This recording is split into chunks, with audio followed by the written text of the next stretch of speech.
আসসালামু আলাইকুম প্রিয় প্রবাসী ভাইয়েরা, যারা প্রবাস থেকে ফিরত গ্রামী যাত্রী ভাইয়েরা আবার প্রবাসে চলে যাবেন।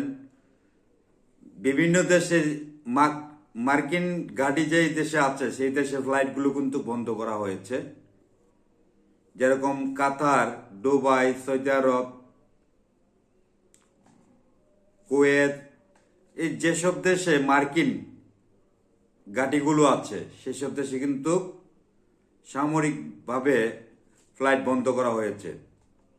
এবং সেই যেসব দেশে মার্কিন ঘাঁটি আছে, আমার প্রিয় সহযোদ্ধা, প্রিয় প্রবাসী ভাইয়েরা, আপনার নিরাপত্তা আস্তানায় চলে যান।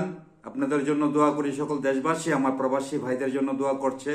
আল্লাহ যেন আমার প্রবাসীদেরকে সুস্থ রাখে, কেননা অনেক প্রবাসীরা কাতার থেকেও দোয়া করছে মার্কিন ঘাঁটিগুলো যেসব দেশে আছে সেগুলো যেন উড়িয়ে দেয়।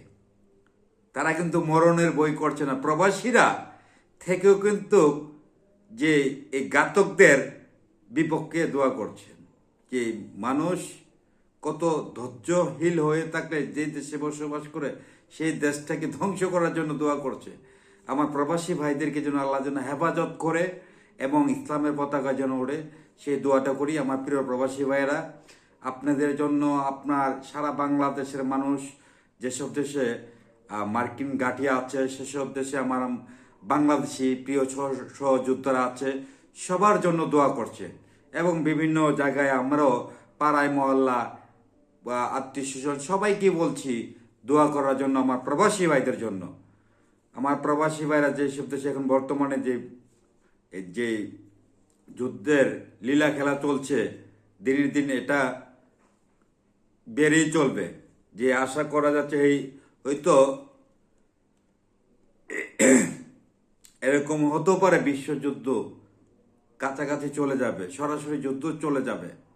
তো দোয়া করি আল্লাহ যেন ইরানবাসীকে এবং আমার প্রিয় প্রবাসী ভাইদেরকে হেফাজত করেন, সেই দোয়াটাই করছি আল্লাহর কাছে। আল্লাহ যেন সকল প্রবাসী ভাইদেরকে হেফাজত করে। যেসব দেশে যুদ্ধ লেগে অনেক প্রবাসী ভাইরা বিভিন্ন জায়গায় দোয়া চাচ্ছে, আমার যেসব দেশে মার্কিন ঘাঁটি আছে যেসব দেশে আক্রমণ করছে, আক্রমণ করার কারণ হলো কি, মুসলমানের দেশে ঘাঁটি পেতে মুসলমানদেরকে আক্রমণ করছে।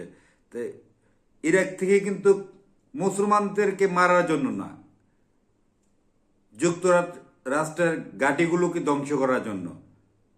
শুধু যুক্তরাষ্ট্র ঘাঁটিগুলোকে ধ্বংস করাটা আমার যুক্ত সম্পন্ন না, যেসব দেশে ঘাঁটি দিয়েছে সেই দেশটাকে সহ ধ্বংস করে দেওয়া হোক।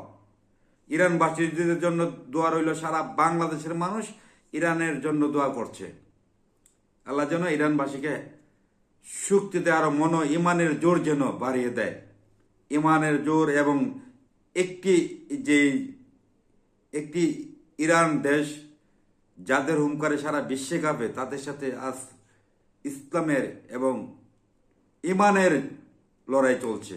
ইনশাল্লাহ ইরানবাসী জয়ী হবে। এবং প্রবাসী ভাইদের জন্য দোয়া ও শুভকামনা রইল।